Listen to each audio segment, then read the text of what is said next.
ಈಗ ಬೆಂಗಳೂರಿನ ಇತರ ಸುದ್ದಿಗಳನ್ನ ಫಟಾಫಟ್ ಅಂತ ನೋಡೋಣ ಜಸ್ಟ್ 5 ನಲ್ಲಿ.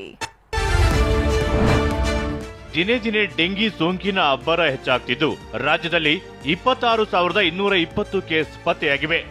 ಈ ಪೈಕಿ ಬೆಂಗಳೂರಲ್ಲೇ 11,949 ಕೇಸ್ ದಾಖಲಾಗಿದೆ. ಡೆಂಗಿ ನಿಯಂತ್ರಣಕ್ಕೆ ಸರ್ಕಾರ ಸಾಂಕ್ರಾಮಿಕ ಕಾಯಿಲೆ ಎಂದು ಘೋಷಣೆ ಮಾಡಿದೆ.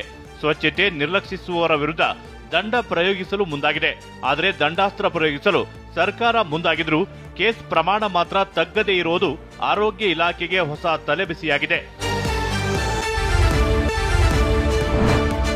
ಬೆಂಗಳೂರಲ್ಲಿ ವರ್ಷದಿಂದ ವರ್ಷಕ್ಕೆ ವಾಯು ಮಾಲಿನ್ಯದ ಪ್ರಮಾಣ ಹೆಚ್ಚಳವಾಗ್ತಿದೆ. ಸಿಟಿಯಲ್ಲಿ ಪ್ರತಿದಿನ 2,000 ಹೊಸ ವಾಹನಗಳು ರಿಜಿಸ್ಟರ್ ಆಗ್ತಿದ್ದು, ರಾಜಧಾನಿಯಲ್ಲಿ ಪ್ರತಿ ತಿಂಗಳು 60,000 ನೂತನ ವಾಹನಗಳು ರೋಡಿಗಿಳಿಯುತ್ತಿವೆಯಂತೆ. ಹೀಗಾಗಿ ವಾಯು ಮಾಲಿನ್ಯದ ಪ್ರಮಾಣ ಹೆಚ್ಚಾಗ್ತಿದೆ ಅಂತ ಪರಿಸರ ತಜ್ಞರು ಆತಂಕ ವ್ಯಕ್ತಪಡಿಸಿದ್ದಾರೆ. ತಾಯಿಯ ನೆಮ್ಮದಿಯ ನಿದ್ರೆಗಾಗಿ ಅಬ್ಬಿಗೆರೆಯಲ್ಲಿ 10 ವರ್ಷದ ಬಾಲಕ ಕುಂಜಿತ್ ಲೋಹಿಯಾ ವಿಶಿಷ್ಟ ಅಭಿಯಾನ ಮಾಡ್ತಿದ್ದಾನೆ.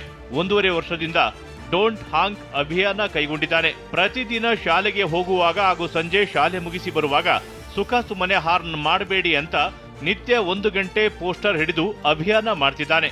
ರಾತ್ರಿ ವೇಳೆಯೂ ಹಾರ್ನ್ ಮಾಡ್ತಿದ್ದು ಅಮ್ಮನಿಗೆ ಸರಿಯಾಗಿ ನಿದ್ರೆ ಆಗೋದಿಲ್ಲ. ಇದರಿಂದ ಬೆಳಗ್ಗೆ ನಮ್ಮನ್ನ ಶಾಲೆಗೆ ರೆಡಿ ಮಾಡಿ ಕಳಿಸೋದಕ್ಕೂ ತೊಂದರೆ ಆಗುತ್ತೆ ಅಂತಿದ್ದಾನೆ.